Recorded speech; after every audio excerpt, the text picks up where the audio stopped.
Alright, so in this video I have some English bits and some Western bits and bridles, behind me. I'm in a tack room. This is an actual horse stables. I am not a, bits like tack shop salesperson. So for me, there's a lot of videos out there where people are trying to diagnose horse problems, and then the cure is of course a different type of bit. Now, as I've already said, this course is not going to be that. I'm not a bit person, like I didn't design bits. Most of those videos that are out there are people who make bits for a living, so of course they make money making bits, so of course the solution for them is a different type of bit. That's not what this is.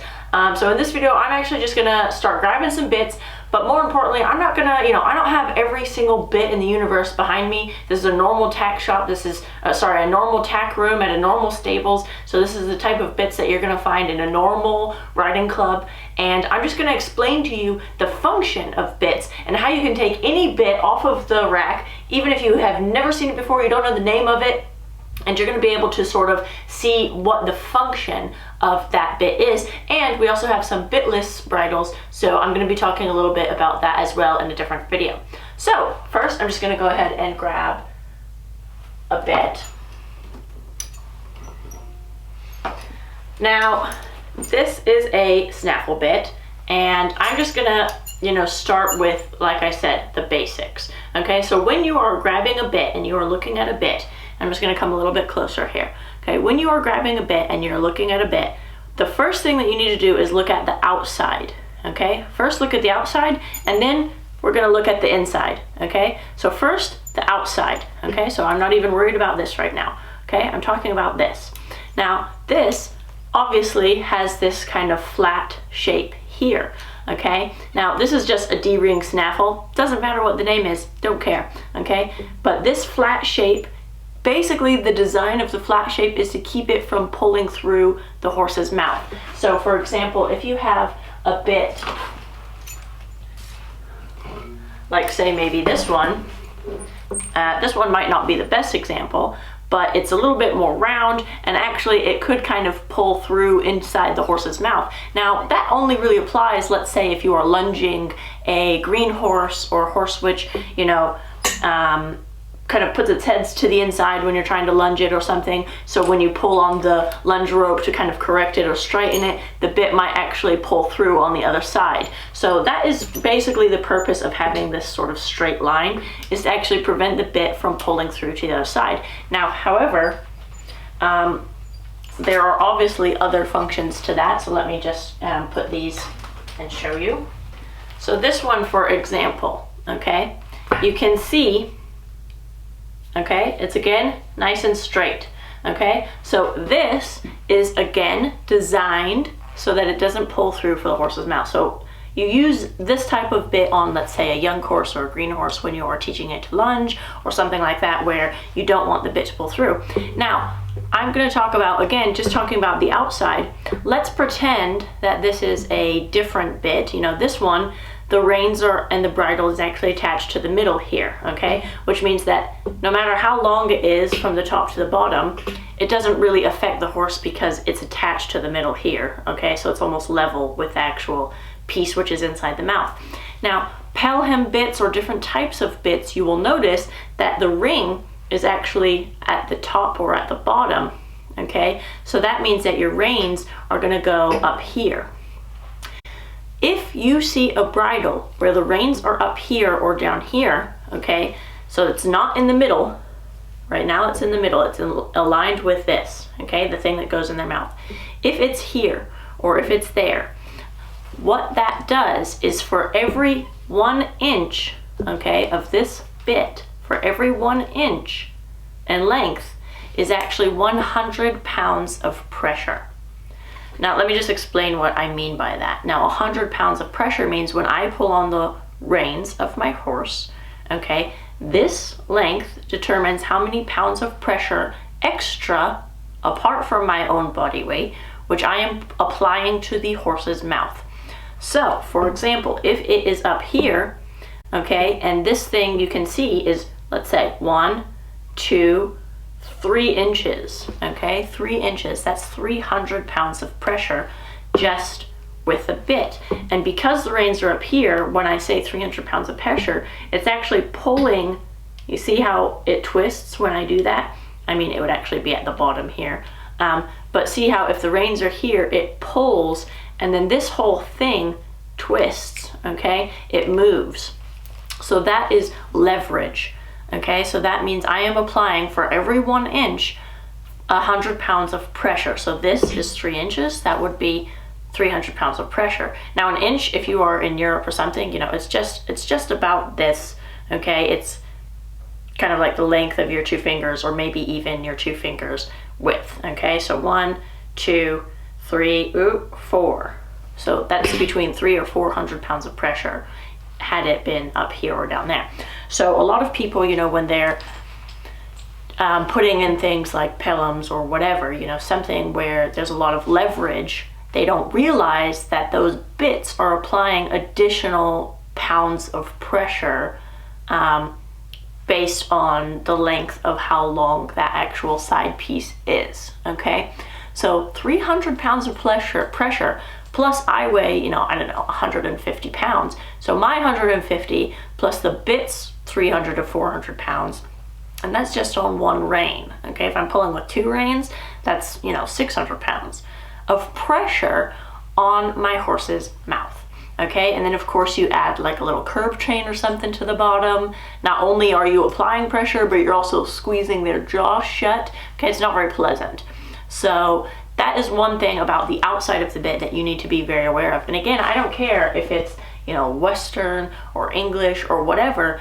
That's what I want you to do, is first look at the outside of the bit to determine the function. Now, let me just find a different example for you here.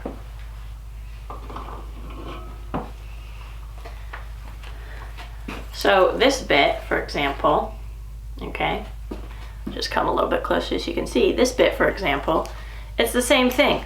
It's, you know, it's round, it spins through the thing, okay, it moves, which means that it kind of moves based on, you know, what the horse is doing, but your reins are pretty much going to be in level with, you know, the actual piece which goes inside the horse's mouth. Your reins are going to sit about here.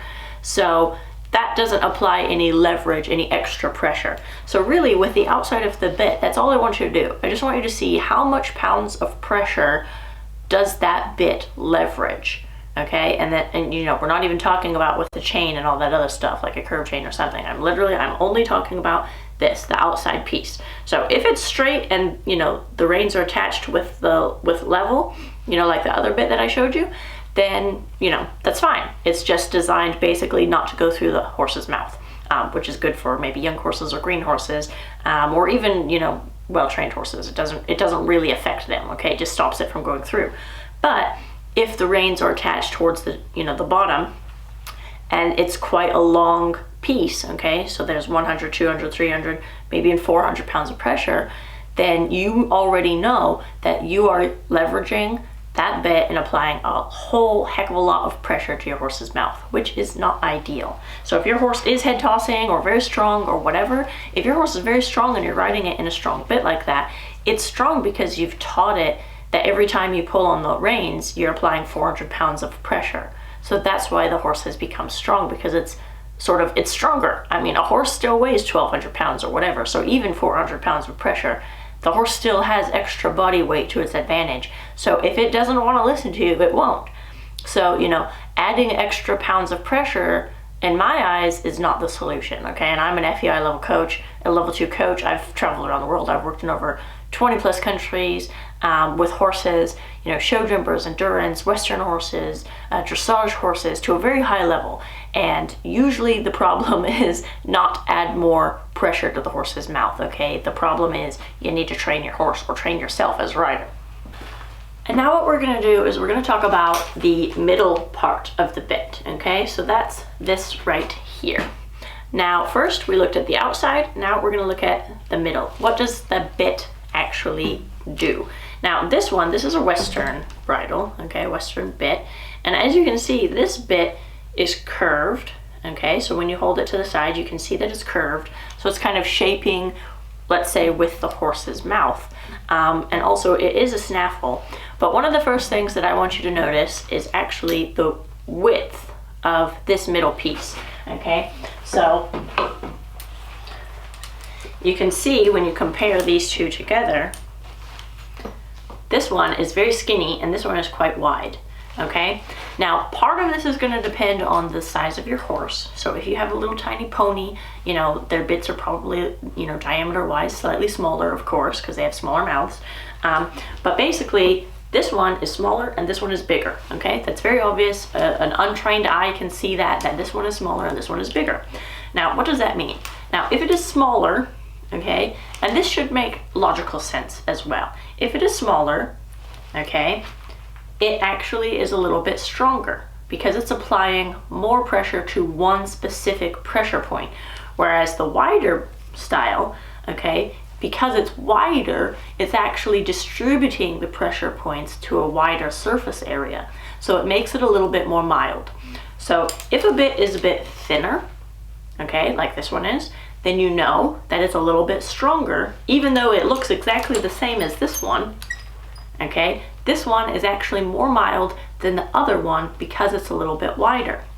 Now, it doesn't always mean that this one is better than that one, okay? Again, it kind of depends on your horse. If your horse has a really tiny, tiny mouth, then this one might be too wide and the horse might feel like there's too much stuff in its mouth, okay? Which I've had that happen before with a little Arabian horse, had a very dainty, tiny mouth, and we tried to put a, not as wide as this, but like a wider snaffle bit inside of her mouth, and she didn't really like it so much. We didn't use something as thin as this. This one is quite thin, but we did have something not quite as wide as this. It was a little bit in between, and she liked that one a little bit better. So that's the first thing that I want you to look at, is how wide is the actual bit, okay? Is it thin or is it a bit thicker?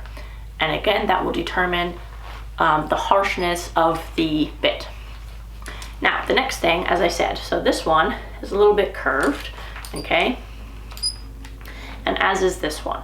So obviously I'm looking at snaffle bits here, but you want to kind of see, are they curved and are they sort of shaped the same as maybe the horse's mouth, or are they straight? Because obviously there are some bits which are straight.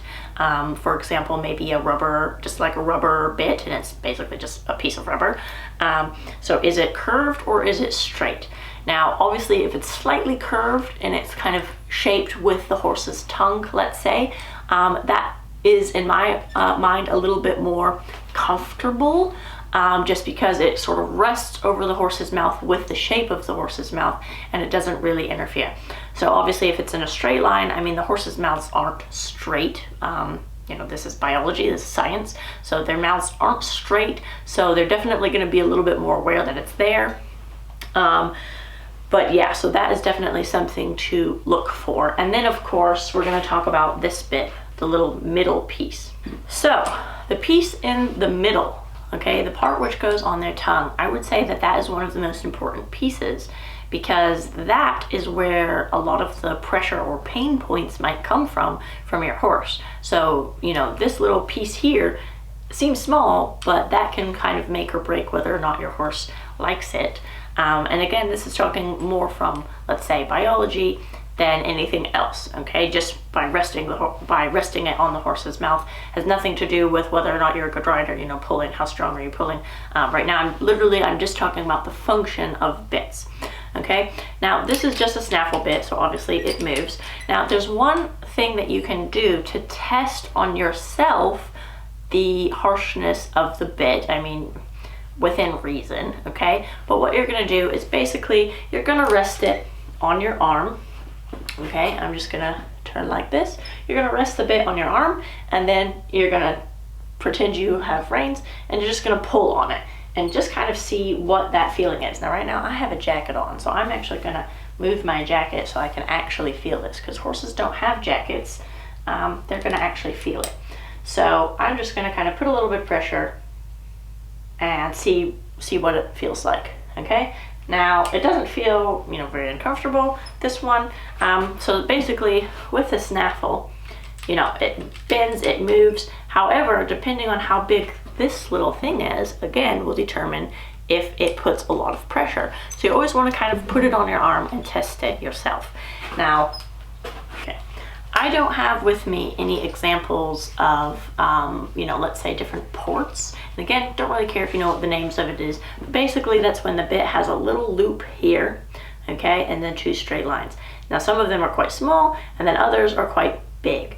Now, obviously, that, you know, is meant to go to the roof of the horse's mouth and kind of pop them, okay? It definitely hurts, okay? Again, if you put it on your wrist, you might even put your wrist on your wrist and have a friend kind of pull on it to see what it does.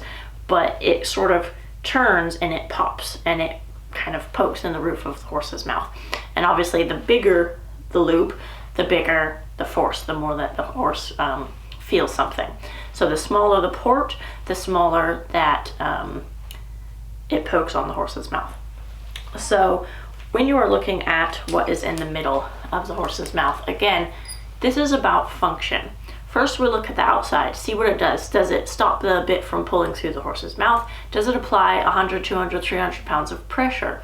The next thing, look at how wide the bit is. If it's a little bit thinner, it applies more pressure on the pressure points of the horse's mouth. If it's a bit wider, it's a little bit more mild. And this part here, snaffle bits are pretty mild. And obviously, if there's some other bit types, you know, there's fridge links, which are also a bit like snaffle bits. So all of these different things. And again, in order to determine the harshness of it, place it on your arm, pull, pretend you have reins, and see, does it pinch you? Does it pop up to the horse's mouth, to the roof of the horse's mouth? Is it applying some pressure on some certain points? So, you know, it's not exact science, but you will definitely be able to determine, you know, if you yourself cannot tolerate it, or it's pinching you, or, you know, something, then I probably wouldn't use that on my horse. Okay, so that is just the basics of how you can actually determine the function of bits.